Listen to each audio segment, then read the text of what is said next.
they say trouble finds you, and at that day, trouble found me. 20-year-old Tywonn Mitchell and his big brother, 26-year-old Naybon Moore, went to Grandy's Coney Island back in the month of May around midnight. This cannot be proven, but Mitchell says they were being profiled by 2 Detroit cops in this cruiser, who he claims were tailing them close behind. I have no record, so I wasn't really worried. They pulled in behind us. I got kind of nervous, but then they backed away, so I thought everything was cool. You see in this surveillance video, the 2 brothers are by the counter, and the officers come in. They asked me what did I say to them in the parking lot. I didn't say anything. I was talking to my brother, and I just said, wow, that's crazy. They almost hit my car. And me and my brother said, okay, and turned around. We thought that was the end of it. But it was not over. Shortly after, one of the officers asked the guys for ID. I said, well, what are you going to do with my ID? Please, can you tell me what you're going to do with my ID? And, tell me what I'm doing wrong. Name one thing that we did wrong in this Coney Island. The brothers were yelling, insisting on getting answers to why they were being questioned by the cops, saying they know their rights because one is in college for criminal justice, the other studying law. Then, all of a sudden, and pushed, and my brother flipped his hands to move the push away, and he hit both of us in the same motion. He socked both of them momentarily, bang, bang, in the jaw. Then it was on. The boys in blue and the brothers were brawling. It was a natural reaction. When he hit me, I hit back. I hit him about 3 times, and I immediately stopped. I kind of curled up a little bit.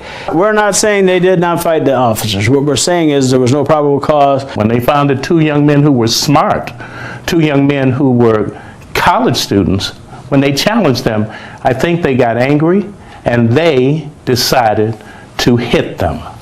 That is the textbook explanation of police brutality. Well, this is what DPD tells Fox 2 News. When the incident happened, the officers admitted that they used force and a command-level investigation was conducted. The officers alleged that when they were investigating inside the Coney Island, one of the officers extended his hand and asked one of the young men to step back. But that young man slapped the officer's hand. At that point, the police officers responded with force. After reviewing the video and interviewing the suspects, the use of force was deemed appropriate and reasonable by the department. They shouldn't have profiled us, and if anything, they shouldn't have got physical with us, because we didn't expect that. We weren't going to get physical with them. We're not crazy. We're not going to just hit cops. We're not going to just hit anyone. So why would you hit us? Never been in trouble. And I don't want them to think that we're bad people because we hit the cops back. Actually, I want them to look at us as the good people, I don't think I would do anything differently. I just feel bad because it's no telling how many other people have been in this type of situation. I'm thankful that mine was on camera and everybody can see it. I'm very disappointed, especially as a person that wanted to go into law enforcement. Changed my whole perspective, but actually that just gave me that drive to do it more. Well, DPD wanted to point out that when you slap away or move away an officer's hand, that is assaulting a police officer, which is a crime. Now, a police source I talked with tonight who works with those 2 officers in the video say they are both good cops, good street officers. Now, this situation did escalate. I think everyone can agree to that. The 2 young men say, though, they did not start any of this. They just reacted. And again, they contend they did nothing wrong that night. And you only heard from one of the brothers because the other's back in Texas, back in college. Huel.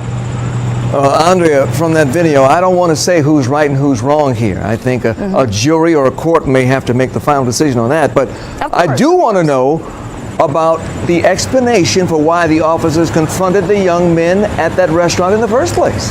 Why? Okay, I think, and that's what we've asked on both sides of this, and both sides have a different story.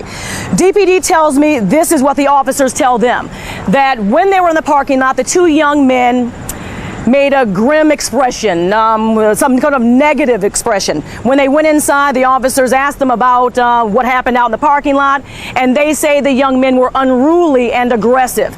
Though the young men say the tape and the audio disproves that. So you have 2 very different stories, and both of them say they did the right thing.